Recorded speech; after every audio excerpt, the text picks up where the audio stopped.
Howdy Compa Crew, in this video we're going to be showing you how to install a urine drain away kit. The things you're going to need are the drain away kit itself, a piece of hose to plumb away the urine, a Cuddy composting toilet of course, a drill with both a hole saw for your hose, a pilot drill, and a 3.5mm drill bit, and lastly a Phillips screwdriver. So what's inside the drain away kit? Firstly, there's a bracket to mount the kit and the urine drain itself, which snaps into the bracket. The fitting on the bottom of the bracket is a 5/8 hose, a standard hose in North America. For the rest of the world, we have to struggle. Now, the cool thing about the drain away kit is that it fits the same one-way valve as Cuddy's urine bottle. This fits over the inside of the cap and snaps onto the top half of the drain. The drain itself consists of two parts. The top part snaps into the top of the bracket and the bottom half pushes on, and you can seal that up with some silicone or glue.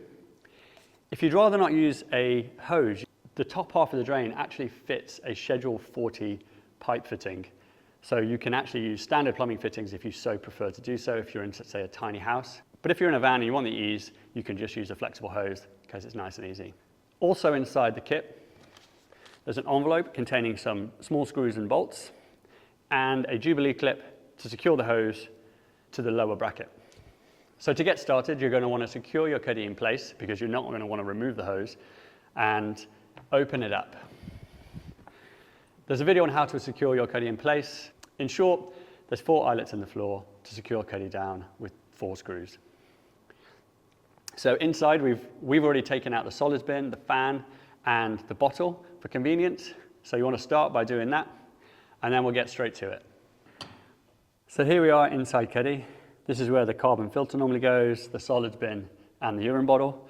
We're going to leave the handle in for this exercise because it shouldn't interfere with the drain. We need to make sure that it doesn't. Now the first thing you want to do is you're going to want to line up where your drain is going to go.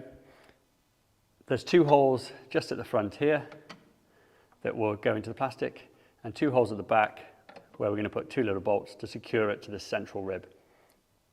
It's important to make sure that the seat doesn't interfere with the drain and making sure it's dead central.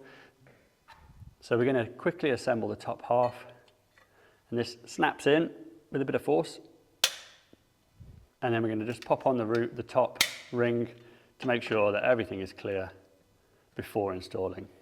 Now, on mine, it's been traveling around America with me, so it's a little bit out of shape. I'm going to flex open just slightly to make sure that this front edge is completely flush with the front of the seat,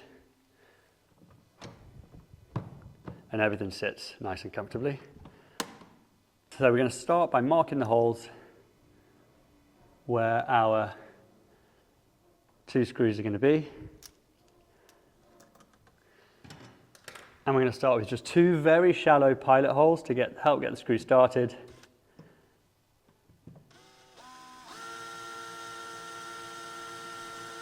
Next, what we're going to try and do is we're going to just secure this in place so that it won't move while we assemble the rest of the drain. The plastic at the front here is actually, the screws are aligned to go into the vertical section of the plastic through those holes when it's at the front.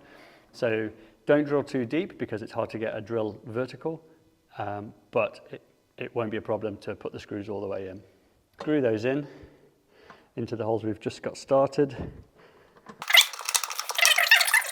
Now the screws are stainless steel and they're not magnetic, so this can be a bit fiddly, especially when you've got really bright camera lights flashing off the stainless steel at you.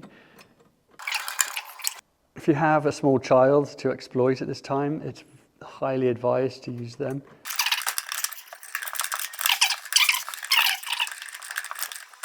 The next task is to drill 2 little holes through the bracket here. We're on the home straight. We're going to need a 3.5mm bit. We can use the bracket as a guide, so it should be straightforward. And then reaching and putting the nuts on the bottle side.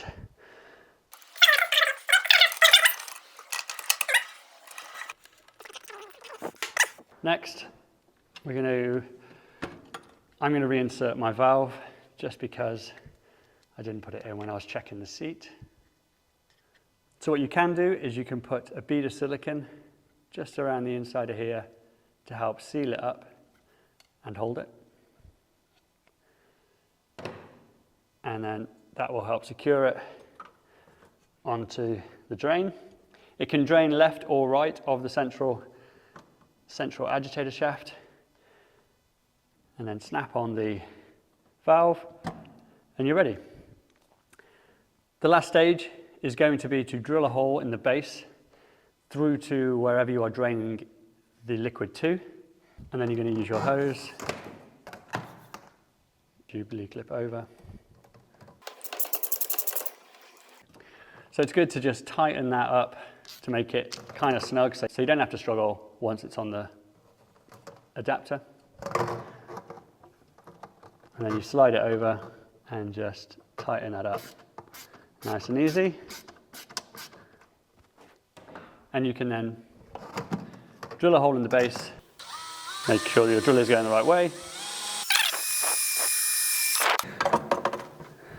And then you're free to plumb your hose into your drain away. And put this through wherever you need to drain it.